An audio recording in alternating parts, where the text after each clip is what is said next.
Hello, this is the third of my talks exploring enlightenment. In the first two there was something of an emphasis on Buddhism, which is sort of reasonable as the term enlightenment is used throughout the Buddha's teachings and is broadly a term and a range of connected ideas that do come from the East. Today we're going to turn to the West, to two figures not generally associated with the spiritual life and not associated with the word enlightenment, but whom I regard as enlightened and who will give us a very different perspective, an almost opposing view of the journey to enlightenment and then how it takes a person. I've said that this is rather important and interesting, the way in which enlightenment takes a person, because that is so varied, as well as the language they use to describe it. We are missing a huge number of accounts in the spiritual life which, when laid side to side, clearly all point to this one thing that we're calling enlightenment here. I did mention, I think in the first talk, a range of other terms that could be used, and in the West they have tended to be things like mystical union with God, or at the end of the 19th century a phrase was coined by a man called Richard Morris Buck, cosmic consciousness. Sounds very hippie and New Age, but it is a useful term that he introduced, and his account of it is going to be important today. The two figures we will look at, firstly, is the philosopher Plotinus from around the 3rd century. I forgot to look up his dates. And the poet Walt Whitman, American poet, living in the 19th century. The centenary of his birth was just a few years ago, and to mark it I published a book about him as a spiritual teacher, in fact as a teacher of enlightenment. There are many such figures I've discovered in the West, lost to us either as philosophers or poets or writers or just plain lost, and I like to call them the lost Buddhas of the West. And I discovered quite a long time after I'd come up with this phrase, the lost Buddhas of the West, that T.D. Suzuki, the Japanese Zen scholar and practitioner who did much to introduce Zen to the West, that he had described Emanuel Swedenborg as the Buddha of the North. So it's not such a bizarre idea, and we will see over the series that in fact we can gradually converge on a set of ideas and principles that bring together these very disparate people from different traditions, either within a religious tradition or lying completely outside of it, who have stumbled into enlightenment, have given a teaching of it, an account of it, and whose transformation by it is of great interest because it is all so different. It tells us that a single path, a single picture of enlightenment could miss an individual completely because nothing in it would resonate with them. The point of this series is to uncover so many examples that something somewhere will resonate to anybody with the patience to listen through to all the talks. So, to turn to Plotinus, he is regarded as a key figure in the Neoplatonist tradition. In fact, perversely, I call him the founder of it. Of course, Plato is considered the founder, though in fact a better candidate is Pythagoras. In fact, we can leave Plato out of it as far as I'm concerned. The lineage, if you like, or the key figures would start with Pythagoras, then Socrates, then Plotinus, and then these ideas enter into a broad stream of religious thought in the West that I call the counter-religion of the West. Neoplatonism as the counter-religion of the West. It is broadly a product of the Greek mind, where the religious heritage of the West, the Christian heritage, is a product of the Judeo-Christian mind. Putting it another way, we're looking at a so-called philosopher who sits in the Hellenic tradition and sits within a spiritual lineage or a religious tradition we call Neoplatonism. I'm calling it the counter-religion of the West because it was forced underground, but it is broadly Hellenic, it is broadly Greek, as opposed to the dominant mainstream Hebraic tradition of the Catholicism and then the later branches. Plotinus made extensive investigations into the spiritual life, travelled. We don't know exactly all of his travels, but it seems that an important part of his spiritual development was time with a spiritual master called Ammonius Saccas, something like that, in Alexandria. The biography, the personal details of Plotinus are few. His chief biographer, a man called Porphyry, one of his disciples, says that it was very difficult to extract from Plotinus any details of his life, and also that he was fiercely opposed to any portraits made of him. So I think they smuggled in an artist to his discourses who sketched him, and from which we have, I think, various sculptures. I don't know how much weight to put on them, but certainly the one I've seen suggests an extraordinary man of extraordinary spiritual elevation. And this will be a key word for us with Plotinus.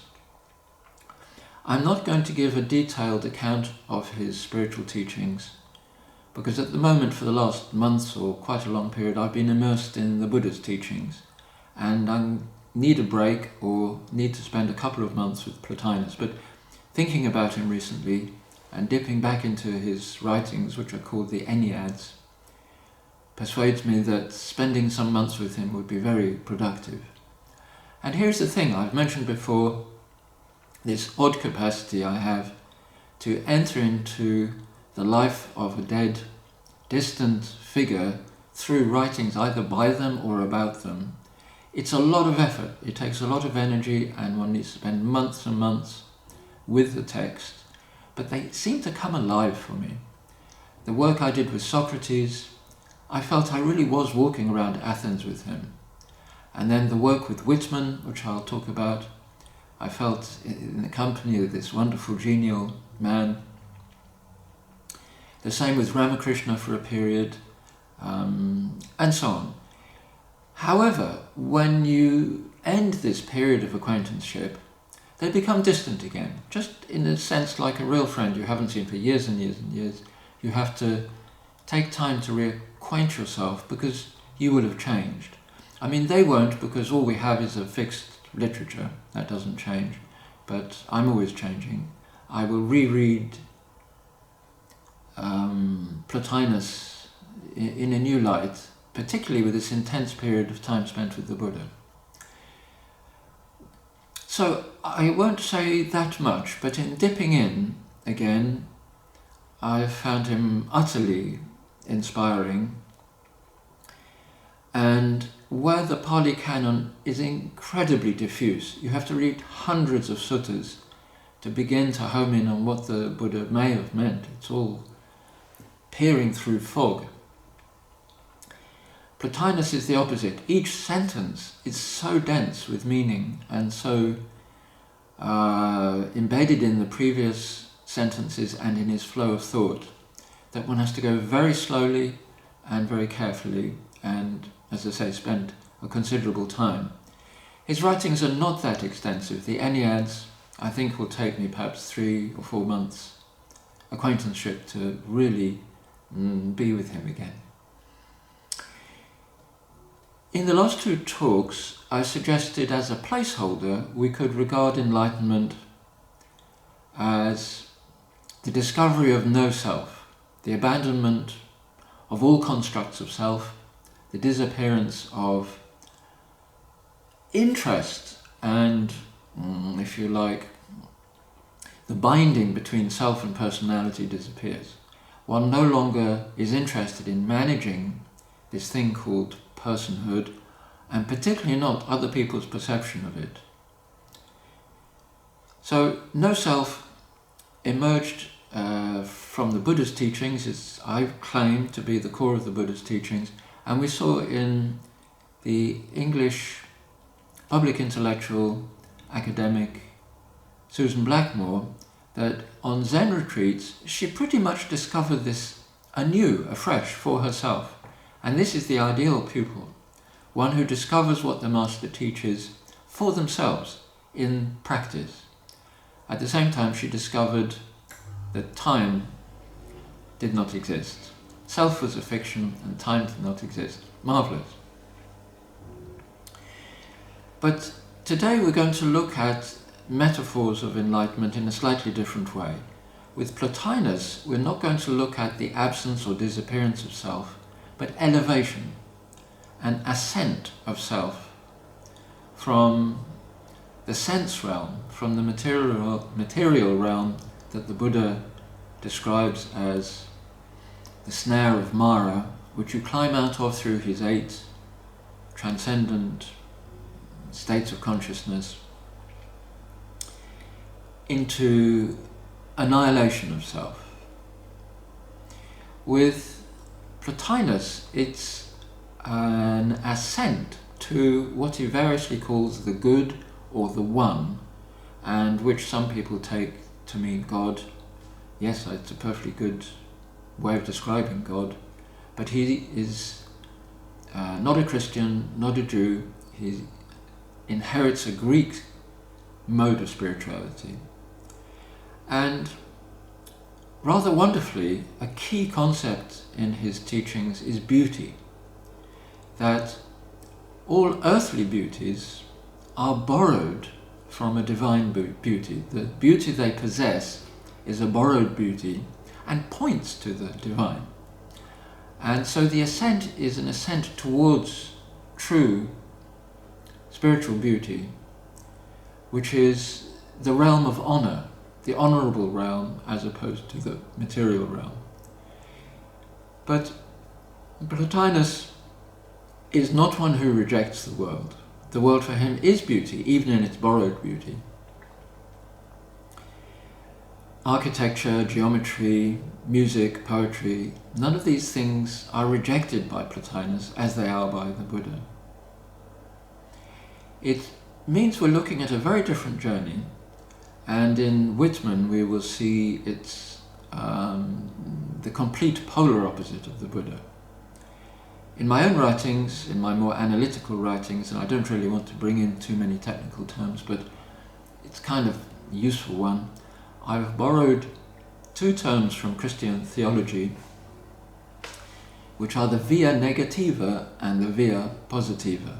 In the Christian tradition, the via negativa is an approach to God by eliminating all his characteristics.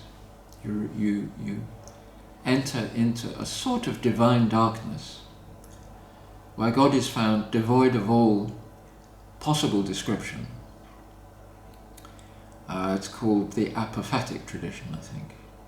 And then the opposite is to approach God through all his positive characteristics, cataphatic, if I've got it the right way around. I forget these things. Those who've studied theology will recognise what I'm talking about. But I've adapted these terms to mean something slightly different. For me, the via negativa is an approach to enlightenment where the self is stripped away, as the Buddha teaches in his 5 aggregates, his 5 divisions of human experience. In each aggregate, in each corner of each aggregate, he invites us to discover no self, no, not me, not I, not mine. The Hindus have a term neti, meaning not this, not this, not this. You look at anything, you approach anything, this is not me. That's the via negativa, and it arrives at the ultimate, and the ultimate is inexpressible, and the self becomes inexpressible. No category, no concept, no conceiving is adequate to self. The ending of self there. The via positiva is heading in the exact opposite direction to arrive at the same point.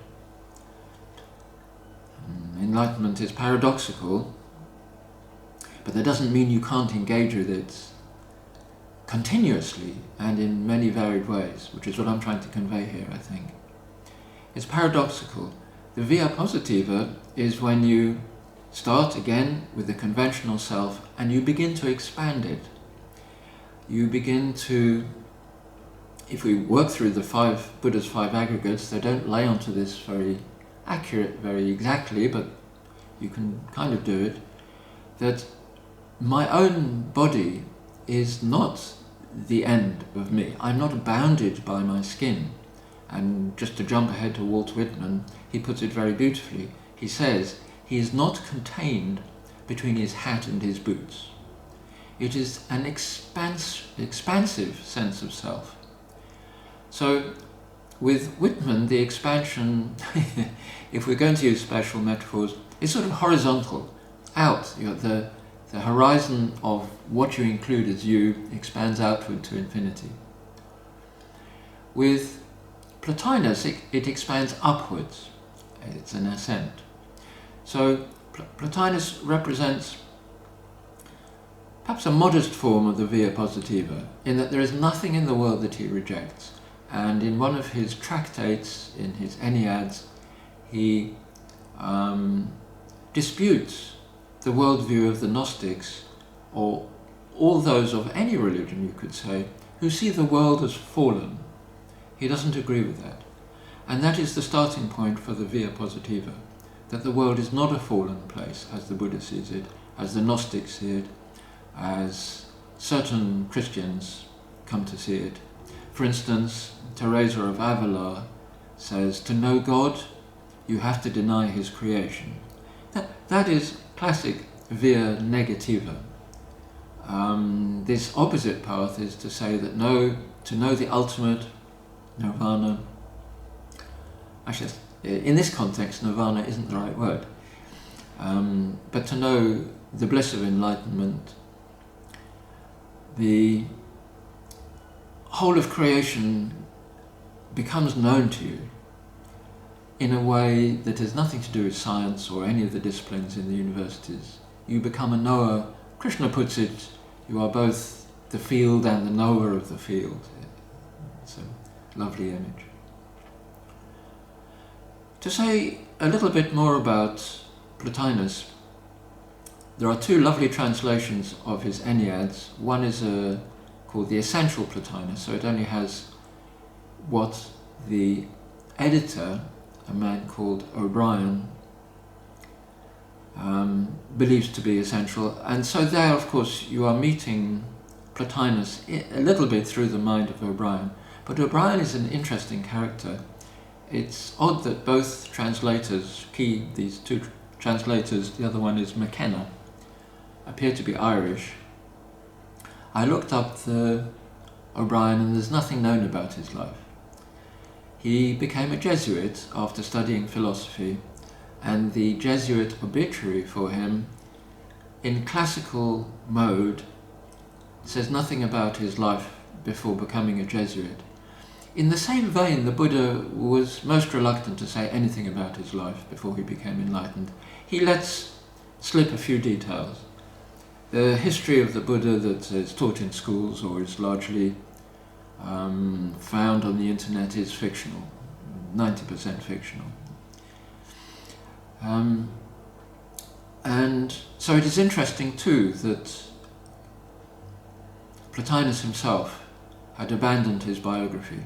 This is a mark of the enlightened person. One's own biography, it's not that you forget it or that you can't remember it or that you don't attach some importance to it.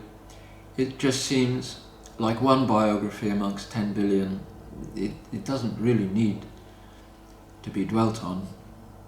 It does drop away.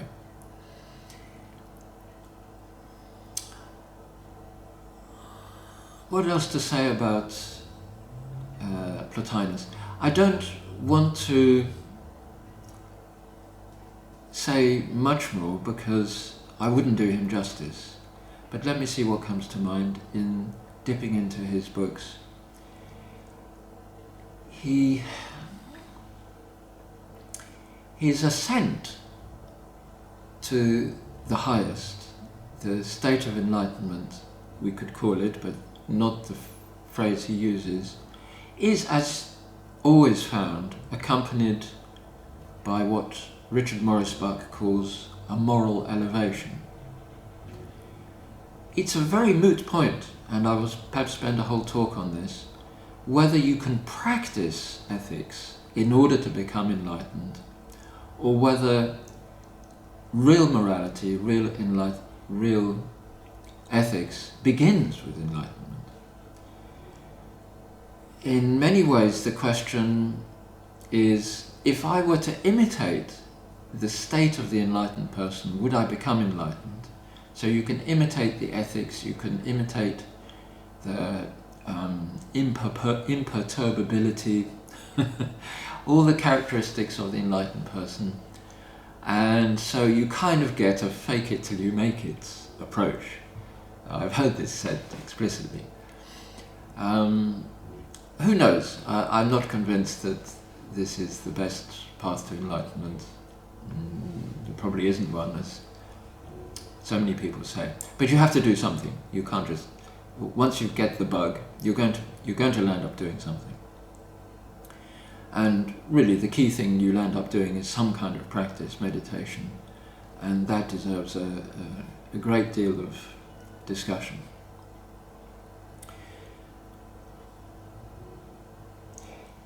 It is worth saying that of the Enneads, of the tractates within the Enneads, the one that appeared to have survived longest before the rest was rediscovered was the one on beauty, and it has been beloved of artists ever since.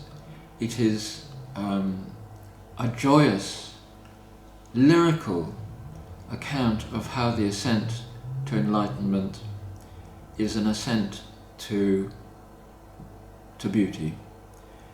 And it is worth saying that the Neoplatonist tradition, it's one of the key texts of the Neoplatonist tradition. I will deal with the tradition as a whole at some point, but I think at this point I'll leave Plotinus behind, this very brief introduction, in the promise that sometime we'll go back to him, and move on to Walt Whitman. That's a jump of continent and a jump of millennium. We're entering into the mid-19th century, a Victorian period of immense prudery, in which Whitman burst forth rudely, as everybody commented at the time, with his extraordinary collection of poetry called Leaves of Grass. Now, with Whitman, I am on very familiar territory because a couple of years back I wrote a book called Negotiating the Hierophant, Walt Whitman and Other Gurus. And I wrote the book for the centenary, I can't remember, one of the anniversaries. And out of the observation that he was a spiritual teacher. But I owe that to Richard Morris Buck, and I think I owe Richard Morris Buck possibly to my own guru. I remember coming back from India, wandering into a second-hand bookshop in Oxford and finding a second-hand copy of his book called Cosmic Consciousness. And it is very much of a piece with Rajneesh's teachings, my guru the man I took as my guru, as my teacher, later known as Osho, in that Osho was totally eclectic. He drew on all the great traditions of the world, and this is this resonated with me. I mean, I became a disciple of his because that is my own nature. And so I suspect he may have mentioned the book. It's something of a cult, has a cult following in America. It turns up in films now and again. I think it's Carrie, where she's in the school library and takes a copy down from the shelf. Whitman too turns up in American films. Whitman's an incredibly important cultural figure for America. He turns up in the Dead Poets Society, for example. Richard Morris Buck was a very interesting man. He was a psychiatrist, in those days known as an alienist, because it was understood that his patients were alienated from ordinary life, had lost their way completely and couldn't relate to society. And Buck becomes his disciple.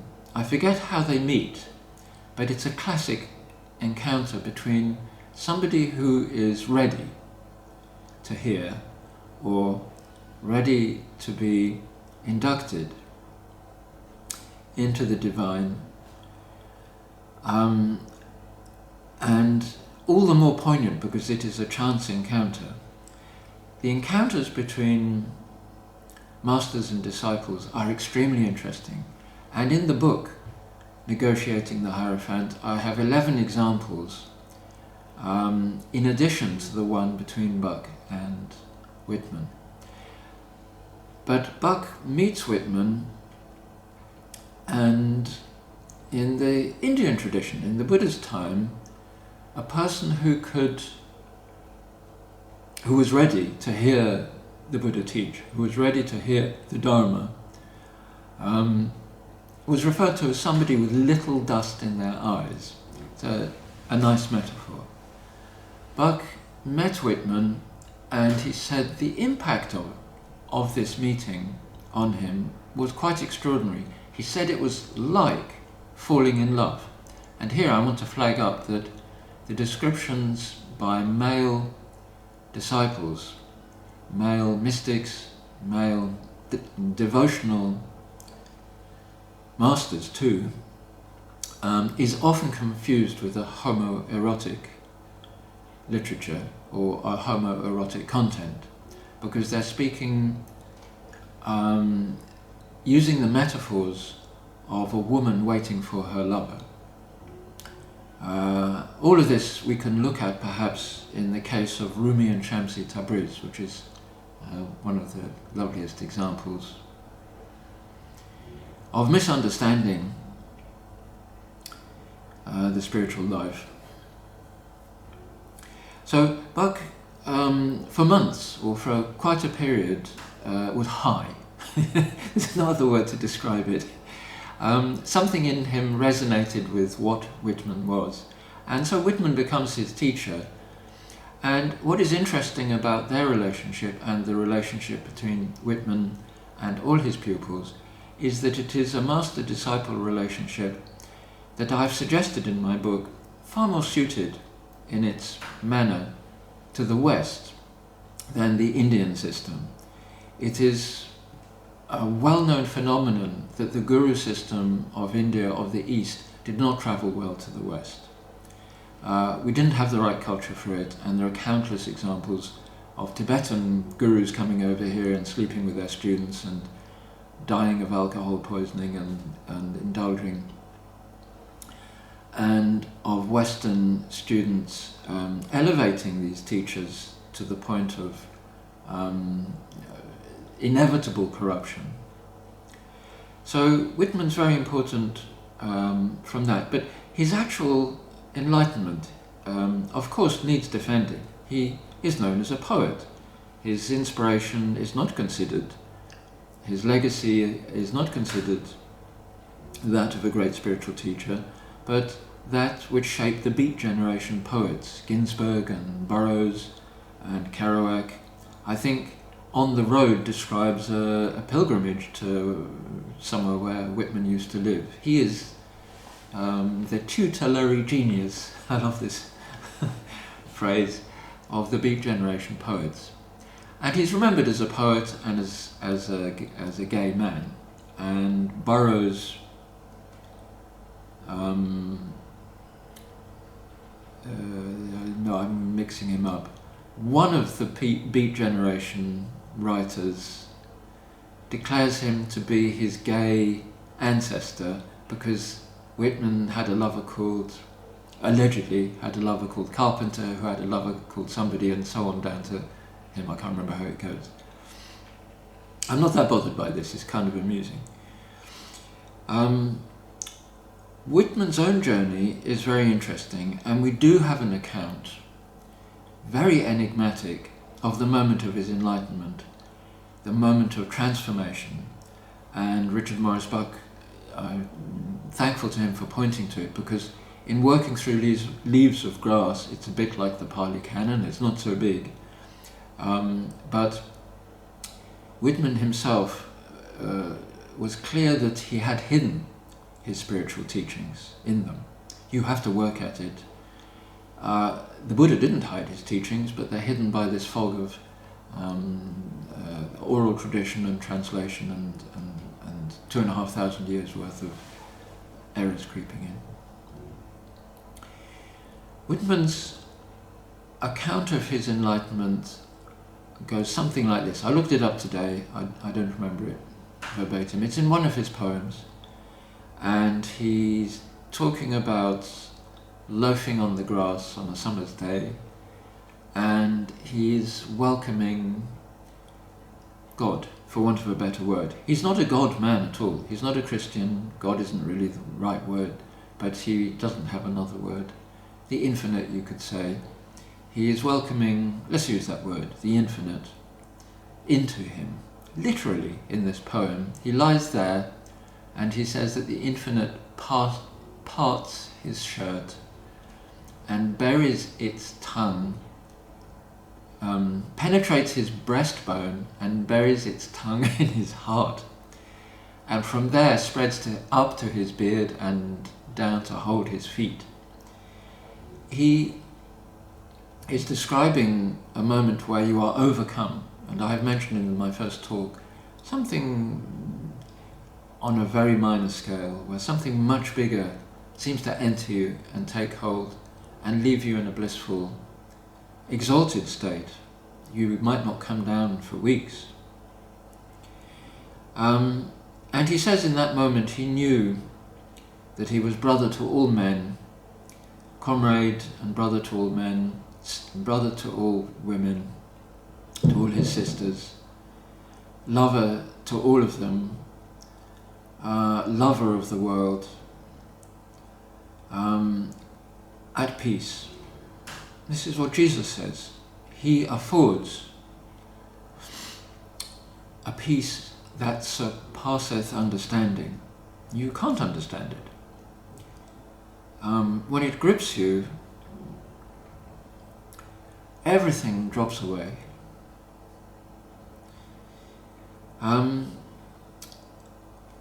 Okay, so this is the moment where Whitman is transformed, and experts on his writings say it's also the moment after which he started writing decent poetry.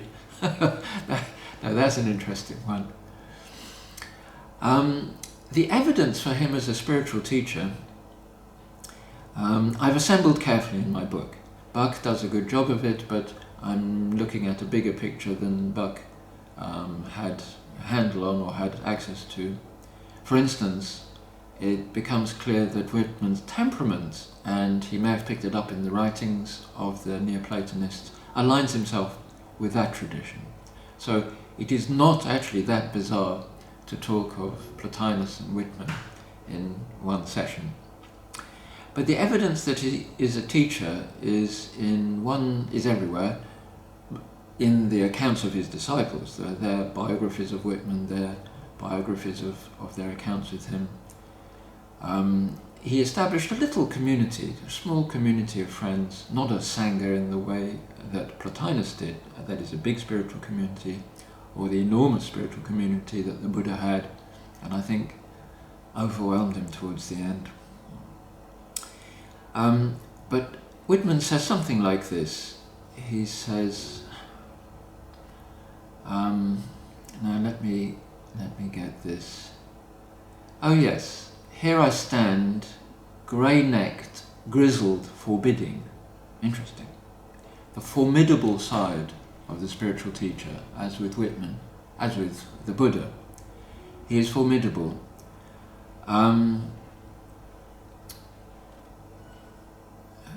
Grey-necked, forbidding, something like to be wrestled with as you pass. Yes. It is always a wrestling match between pupil and master. It is a fight to the death almost, in a good sense, because the pupil is going to lose that narrow sense of self they've clung to and built up, and so it is a fight. It's a joyous one. It's glorious. So here I stand, grey-necked, grizzled, forbidding, to be wrestled with as you pass, for the solid prizes of the universe. Now there, the solid prizes of the universe, nirvana, enlightenment. For these I afford those who persist with me. He makes this plain, that the seeker who has stumbled across him and wants to take him as teacher is going to have to work at it. He's going to have to find Whitman again and again, and Whitman then goes on to say that it will only take place in a very solitary place, out in the open, where there are no, wilderness, or somewhere where this moment can take place. And actually that reminds me of a beautiful description of the moment of transmission, unusually between father and son, between Hermes Trismegistus and his son Tat. His father's Egyptian name was Thoth.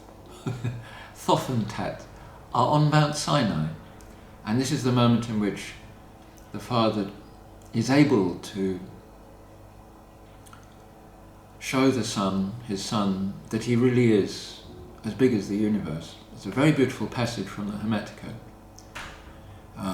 Another outcrop of the Greek tradition and properly part of the Neoplatonist writings, the Hermetica, though it is mostly lost as occultism. That's another big topic. How teachings of enlightenment and teachings of the esoteric or occult get entangled with each other. Not so with Whitman. He is the kind of spiritual teacher like Gurdjieff, where you have to do a lot of the work. The master isn't going to run after you. And in one case, one of the pupils, I think he's called Horace Traubel, I think they're on the deck of a boat together, and Horace says to Whitman something to the effect that it happened, it has happened. And Whitman just nods and yes, said, I knew it would. It was a very gentle master-disciple relationship, actually reminiscent of what Jesus says in the Gospel of Thomas, where he says his lordship is light, his lordship is gentle, his yoke is light. Whitman, you could say, I don't think there is a yoke. He doesn't place anything on the pupil. And so, very interesting. Potential example of a spiritual teacher, suitable for the West, a model for the West, possibly. And in one of the reviewers of my book, picked up on this because this is what they've been looking for in their own journey.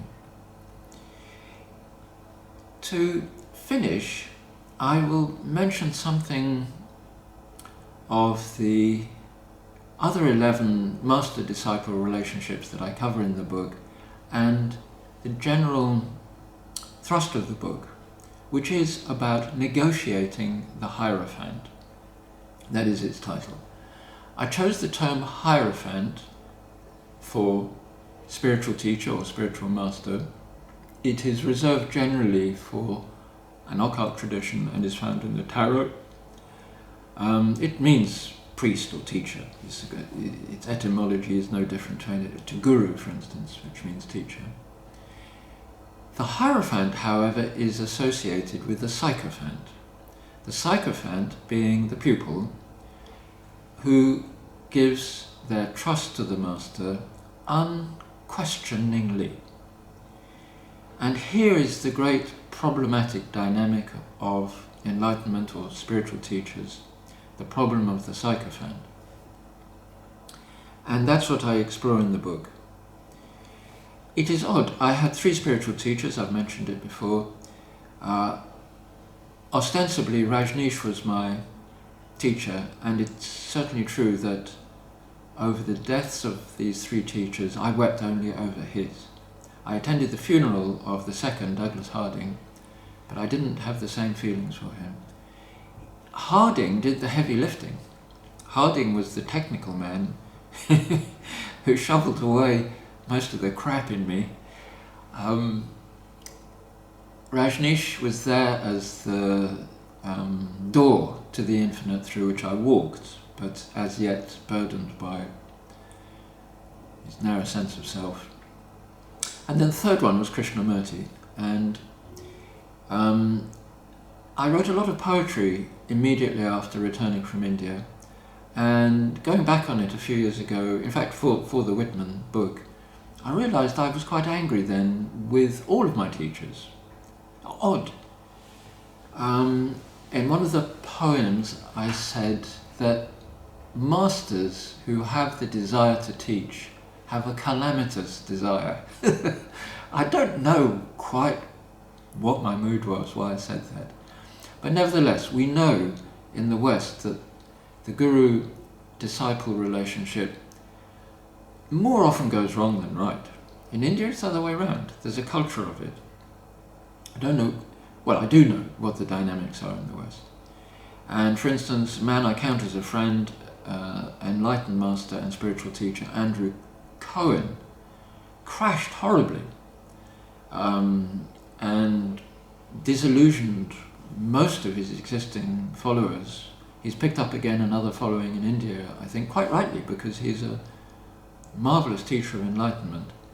But he is a Westerner, and his Judaic heritage took him in a certain direction. But to finish with, I want to talk about Krishnamurti and his relationship with his disciple, the great physicist David Bohm. Now this is Jiddu Krishnamurti. Actually in the book, the relationship might have been with the other Krishnamurti called Yuji Krishnamurti. And what is interesting about both these men is that they were anti-gurus. They were gurus, they were spiritual teachers, but they were against it for the reasons I've mentioned. And Krishnamurti's trajectory is very interesting. He was picked up as a boy by Leadbeater, who spotted his enormous potential, persuaded his parents that he would educate him and his brother at Cambridge, and he did give them a good education, took them out of their Indian village, which was very hard for both of them, and with Krishnamurti subjected him to intense occult and esoteric training at the hands of disembodied Tibetan masters. Krishnamurti wrote a little book out of this experience, but then rejected the whole thing completely, rejected his role in theosophy as the joint second coming of Christ and the Buddha Maitreya, the Buddha to be, and set out on his own as a spiritual teacher who didn't believe in spiritual teachers. And the relationship he had with Bohm indicates the anguish surrounding this relationship, unresolved and very difficult and wonderful.